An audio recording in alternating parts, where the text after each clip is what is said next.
I am here to introduce one of these glorious ministerial students.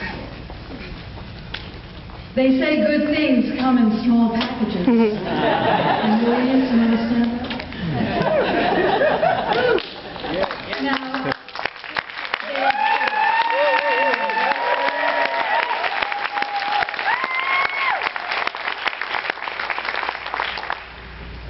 so they say that good things come in small packages.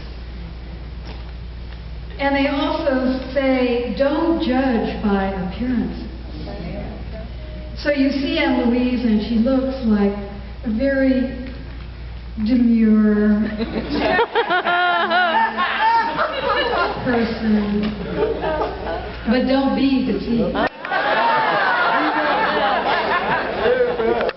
First of all, I want to tell you that Aunt Louise is courageous.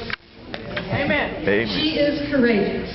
She left home at 20 and went to Manhattan. And she knew one person there, and she went there and she got a job and she became an executive secretary. And then she decided she would move to California, and so with $35 in her pocket, she moved to California.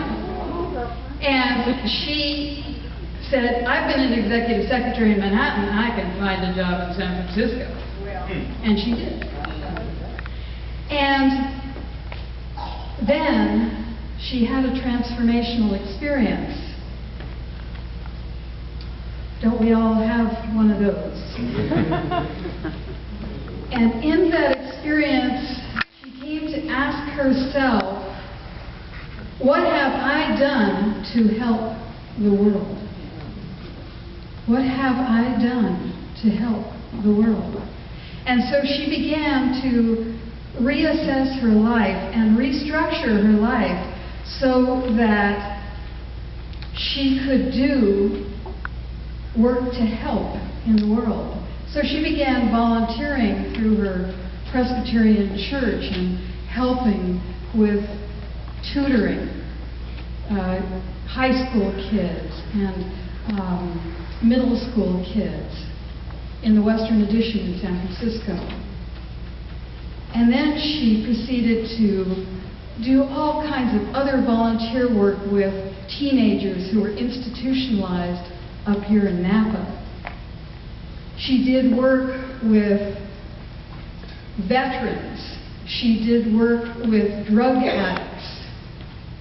Now, when I say she's courageous, she was working in a place where they had to ask the people who were coming to leave their weapons and drugs in a drawer in the kitchen before they came for counseling.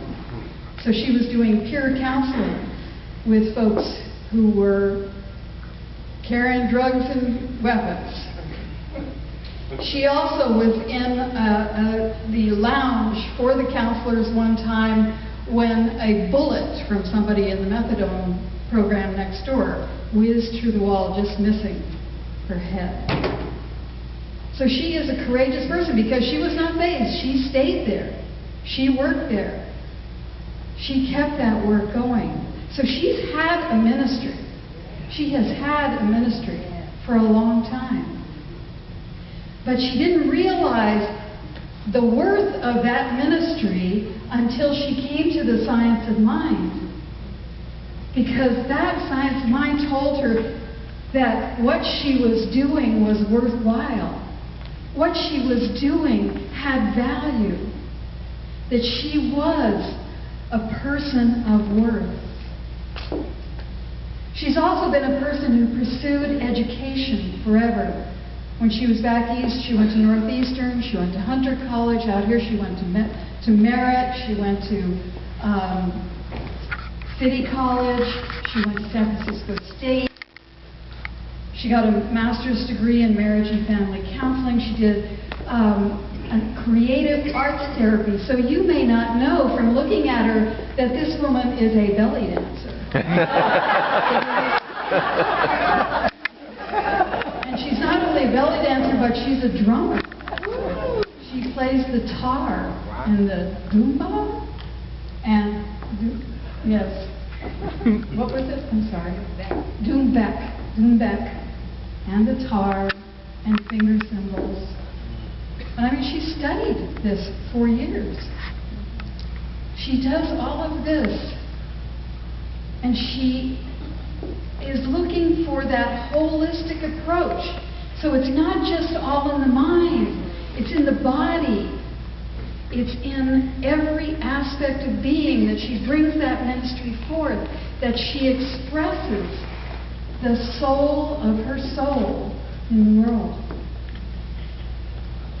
And so I am here to introduce you to this courageous, wise, powerful, and loving woman.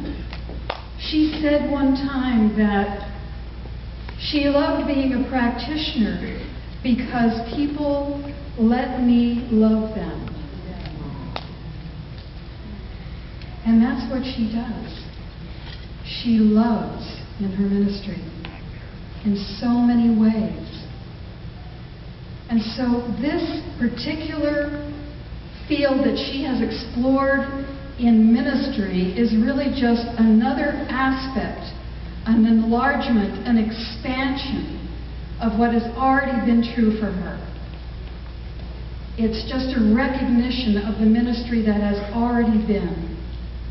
And so, ladies and gentlemen, I present to you our new minister, Louise Mann.